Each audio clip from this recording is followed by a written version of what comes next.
George M. Bailey, Lieutenant Commander, USN, retired, USS Guadalupe. I was the executive officer of an AO. AO 32. Probably the best time I've had in the Navy. Why? Well, I had asked for a ship that's on its way down, things were bad, and that's exactly what I got. The man I relieved, captain asked me, he said, when can you relieve Commander so-and-so? I said, tomorrow morning. He said, you won't have that time. I said, I have the time. We'll do it tomorrow morning. And he'd be off his ship tomorrow evening. And I recently met one of the officers from the Guadalupe. I was up in Oregon talking with the lady that was the concierge, and I said, is there a good steakhouse in this town? She said, oh yeah. So I mentioned the name of the place, and she said, oh, I go there often. I said, would you check and see if the owner's there? She said, he's there every Thursday night with his family. So she called, had them keep him there till I got there. And he nearly fell over, of course. But he told me, he says, you wouldn't believe the change in that ship within 3 months you come aboard. It was just that bad. And I'm a little unorthodox. Some of the things I do were different. Like I got a whole bunch of records of the midnight shows and detective stories. So I play one every night. And everybody laughed at first, but they all stayed up to listen to them.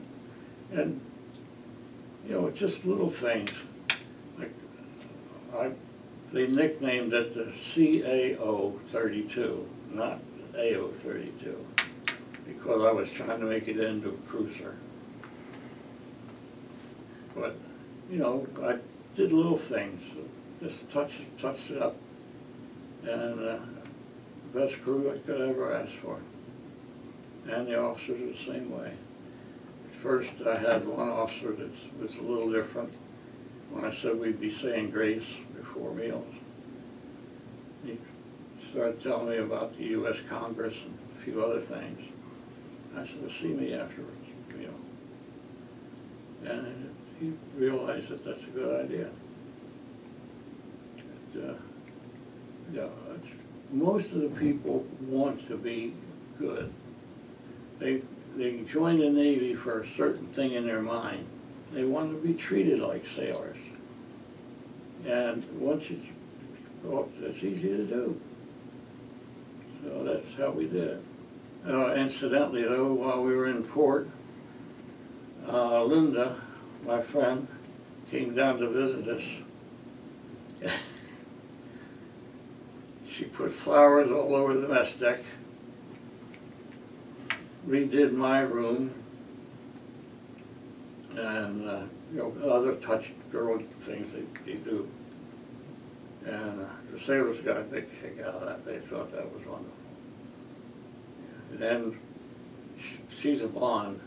We go down to San Diego, and this buddy of mine calls me. He says, okay, if Jane comes down, I can't make it right now. I said, sure. Well, Jane's a beautiful redhead. It comes to see the thing. They're all sailors. But it's good for them. Yeah. Yeah, that was, I think, my best ship. In fact, 2 years ago, was it? I had 2 visitors show up at my house in Kent Island. Happened to be John and Jeff, 2 of my old sailors. One was a gunnery officer, one was a navigator. One lives in Oregon and one lives in Illinois. They got together and came down, and we had a reunion because one of their daughters found me in the computer somehow. And they thought I was dead, and so they want to come see for themselves. But that's the kind of guys I had. We travel from Oregon to Kent Island. Yeah, they're good sailors. Yeah. But I don't get to play that game anymore. That's probably one of my happiest commands, or not my command, but happiest duty stations. Just have wonderful people and wonderful officers. Really great tour. I enjoyed it. But the Navy then decided they wanted to send me to Washington, D.C.